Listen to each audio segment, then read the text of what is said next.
xigaalkayga oo dhan. inta baad salaam haa xigaalkaaga haa xigaal macnaheedu waa maxay muxuu ahaayey yacnihii dee dadka isku qoranana haya muxuu ahaayey isla dhalaliyo eddooyinkaygiio xigaalkada macnaheedu waa intaa. waa yaa kuu sheegay ya anuu dee intaas waa in laisku sheegaa waa in ya waa af soomaaligeena iyo micid kale waxa laisku sheegaa. waryahaad ku dayataa waayo ya aabahay aabbaha waa ku dayataa haa aad iyo aad baan kuga hambalyeynaya iyo hooyadiiba. iyo hooyadaada waxbarashadu waa laga maarmaan waxay bedeshaa adduunka. waxaa la yidhahdaa magacaagii sheeg khayre sidiiq maxamed burmad. khayre sidiiq maxamed burmad baa la yidhahdaa khayre barnaamij aad u qurux badan buu kusoo bandhigay munaasabadda khayrna waxaa dhalay sidiiq burmad oo ah wariye iyo sidoo kale aabbaha waa wariye waa macallin waa intaasoo dhan ma ogtay ha si fiican baan ogi. way khayre soo dhow haywaan dhawaan way maanta maxaad ka qalin jibinaysaa anuu horta ma qalin jibinayn laakiin waxaan ka mid ahaa muxuu ahaayey qolada muxuu ahaayey barnaamijka. qoladii barnaamijka haa barnaamijkaad soo jeedisay muxuu ahaa muxuu ahaayey wuxuu ka hadlayay balantiska muxuu ahaayey qaybaha dhirta. qaybaha dhirta haa way markaa dhirta in la ilaaliyo miya may muxuu ahaayey sidii u kala baxday muxuu ahaayey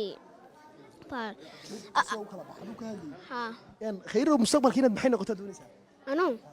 wariye inaad wariye noqoto haa way aabbahaa markuu warka tabinaya weli ma dhegeysatay anuu aabba war may tabinaya ma dhegeysatay may aba warbixin samaynaya haa haa haa warbixin isagoo samaynaya ma xasuutaa warbixinadiisa may laakiin waxaan garanaya inaan marmar daawan jiro. waa daawan jirtay haa way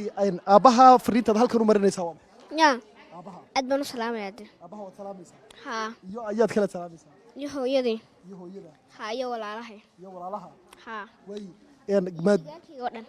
iyo xigaalkayga oo dhan inta baad salaamaysaa haa xigaalkaaga haa xigaal macnaheedu waa maxay muxuu ahaayey yacnihii dee dadka isku qoranana haya muxuu ahaayey isla dhalaliyo eddooyinkaygiio xigaalkada macnaheedu waa intaa. waa yaa kuu sheegay ya anuu dee intaas waa in laisku sheegaa waa in ya waa af soomaaligeena iyo micid kale waxa laisku sheegaa. waa soomaaligeeniba haa way sugaanta soomaaliga wax ma ka haysaa anuu sidee yacni sugaan soomaaliya ma haysaa oo iyo sugaan ma haysaa anuu haddii aan isku dayo kolley waan xilli yaad kaleed maanta halkan fariin u marinaysaa ya yaad fariin u marinaysaa waxaan u marinayaa dee intaan ku sheegan intaad ii sheegtay haa asxaabtaada asxaab ma lihi saxamil haa waryahaad ku dayataa waayo ya waryahaad ku dayataa aabahay aabbaha waa ku dayataa haa aad iyo aad baan kuga hambalyeynaya iyo hooyadiiba iyo hooyadaada haa way waagaag daawadayaal ninka yar waxaa dhalay sidiiq burmad baa dhalay wariye warbaahinta soomaalida in badan ku soo jiray isaguna wuxuu yidhi mustaqbalka inaan wariye noqdo ayaan jecelahay tabin aad iyo aad u cajiib ayuu maanta ka soo jeediyey munaasabadda xaflad aan ku hambalyeynaya hay adna aad munaasabad